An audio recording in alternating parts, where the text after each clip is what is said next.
It was January 1930, Dallas, Texas.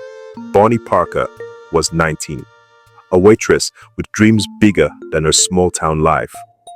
Clyde Barrow was 20, already a petty criminal, hardened by poverty and a string of small thefts. Their first meeting was ordinary. Bonnie visiting a friend, Clyde stopping by. But from that moment, they were inseparable. The world around them was crumbling. America was in the Great Depression. Jobs were scarce, families starved, and Bonnie and Clyde, bound by love, soon turned to crime as a way to survive. But no one could have guessed that this young couple would go on to become the most infamous outlaws of the time. Clyde was no stranger to prison. In 1930, he was arrested for stealing cars and sent to Eastern Prison Farm in Texas, a brutal place known for hard labor and abuse. There, Clyde was permanently scarred. He killed a fellow inmate in self-defense and later mutilated his own toes to avoid field work. When he was paroled in 1932, he was a different man, angrier, more ruthless. Bonnie never left his side. She even smuggled him a gun once, helping him escape briefly from jail. And when he returned, she wrote poems about their love and their life on the run. Clyde no longer dreamed of honest work. Now he dreamed of revenge against the system, the banks, and the law itself. By 1932, Clyde had gathered a small gang. His brother Buck Barrow, Buck's wife Blanche, and others who drifted in and out. Together, they robbed gas stations, grocery stores, and the occasional bank. But their crimes often yielded little, sometimes just a few dollars. What set them apart was not wealth, but violence. Shootouts with police became routine. In July 1933, a raid in Missouri ended in disaster. Buck Barrow was shot in the head and later died. Blanche was blinded in one eye and captured.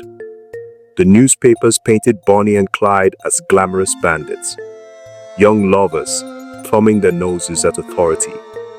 But behind the headlines, they were exhausted, hunted, and bleeding.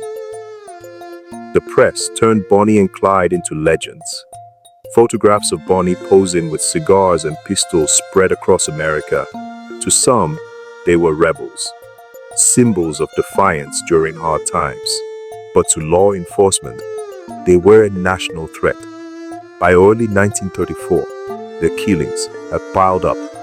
Police officers, civilians, and bystanders caught in crossfire. The FBI and state officers launched a coordinated hunt. The law was closing in, and time was running out for Bonnie and Clyde. The end came on May 23, 1934, near Bienville Parish, Louisiana. Frank Hamer, a legendary Texas Ranger, assembled a posse of 6 officers. With the help of an informant, they set an ambush on a lonely country road. At dawn, Bonnie and Clyde approached in a stolen 1934 Ford V8. They never stood a chance. The posse unleashed more than 130 rounds. The car was riddled with bullets. Bonnie and Clyde were killed instantly. She was 23. He was 25.